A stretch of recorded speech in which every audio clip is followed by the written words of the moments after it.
por último, anterior a eso, hay un plan también de una revista que se titula Clarificación de los argumentos fascistas y de los contraargumentos.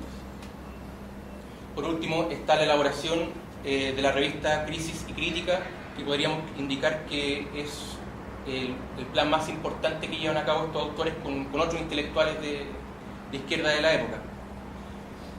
Respecto a estos planes, Vicisla, que es el autor donde saco esta información, que el libro que tengo acá, que se llama Benjamin y Brecht, Historia de una amistad, indica que los proyectos sí diferencian en cuanto a sus actores, a la situación política, a la problemática.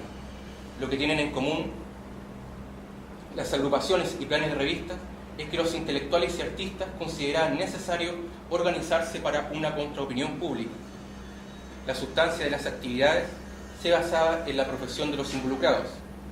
El motor metodológico fue la dialéctica materialista. Estos proyectos, por distintos motivos, no pudieron llevarse a cabo y concretizarse. Por ejemplo, falta de presupuesto. La situación política también en Alemania en esos años impidió también que se realizaran este tipo de planes.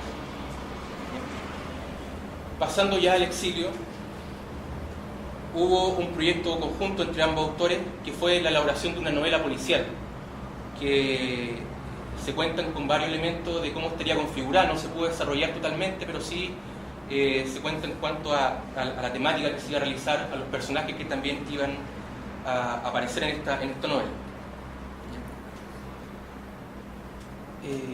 Brecht invitaba a Benjamin en el exilio a Svendborg, Dinamarca, lugar elegido por él para el exilio. A Benjamin le escribe que se recuerde de llevar sus libros, el ajedrez, la voz del Führer en la radio, las lámparas de petróleo y el hijo del gran Henry. Es una... En esta escena del juego de ajedrez que quisiera terminar esta primera parte, Vicisla indica lo siguiente. 3 de las 4 fotografías que se conservan muestran a Benjamin y Brecht jugando al ajedrez. Su partida diaria, después de la comida, la jugaban en silencio, y cuando se levantaban era como si estuvieran charlando. El juego creaba un plano de humor y rivalidad amistosa. Brecht dice: hice fabricar aquí un ajedrez muy lindo por 10 coronas, más lindo y del mismo tamaño que el de Benjamin. Después dice: mis piezas son del mismo tamaño que las de Benjamin. El juego de ajedrez encarnó la comunicación tranquila e íntima, y debía motivar a Benjamin a emprender un viaje a las tierras del norte. El tablero de ajedrez está huérfano. Cada media hora lo recorre un temblor de recuerdo. Ahí siempre movía usted, le escribe Brecht a Benjamin en el momento en que ya no se pudieron juntar. En las partidas siempre se reflejaba el estado de ánimo de Benjamin, que a su vez dependía del progreso de su trabajo. Benjamin escribe: 1 o 2 partidas de ajedrez que deberían aportar algo de variación a la vida, adoptan a su vez el color del estrecho gris y de la monotonía, porque yo gano muy raras veces. Y siempre que tomaban conciencia de que esa atmósfera estaba en peligro, recordaban los duelos sobre el tablero. Ya no habrá muchos más veranos jugando ajedrez bajo los manzanos, escribe Brecht. Cuando la familia de Brecht huyó de Dinamarca, Benjamin lamentó la pérdida en una carta a Liding. Ahora se terminaron también las partidas de ajedrez en el jardín. Por último, en el poema de Brecht a Walter Benjamin, que se quitó la vida huyendo de Hitler, uno de los epitafios para Benjamin evoca una cena en la mesa de ajedrez, a la sombra del peral. Este recuerdo obtiene su fuerza simbólica del significado de las partidas en la vida cotidiana del exilio. El segundo punto que va a conectar estas notas tan heterogéneas y a lo mejor también muy fragmentarias, la establezco a partir de una lectura del libro, mejor dicho, del texto que aparece en Tentativas sobre Brecht, el autor como productor. Benjamin ahí escribe que una perspectiva materialista y dialéctica no considerará aisladamente una obra, ni una novela, ni un libro, sino que, y esto es lo central, que pensará cada uno de estos elementos insertos en contextos sociales vivos. Ahora bien, las relaciones sociales están condicionadas por las relaciones de producción. Por lo tanto, un tratamiento materialista de una obra se preguntará por la determinación que tiene una obra por las relaciones de producción de una época. Benjamin acotará este punto a lo siguiente. Antes de preguntar en qué relación está una obra literaria para con las condiciones de una época, Benjamin acotará la pregunta a cómo están las relaciones de producción en las obras literarias. Pregunta que lleva un pensamiento sobre la técnica literaria de las obras. La clave, entonces, que permite abrir una consideración materialista de la obra literaria es la técnica. Este primer punto es clave. Althusser, respecto al tema de la técnica en Brecht, señala lo siguiente.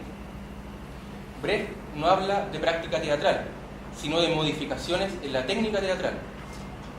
Parece hablar solamente de técnica. Sin embargo, no existe la técnica desnuda.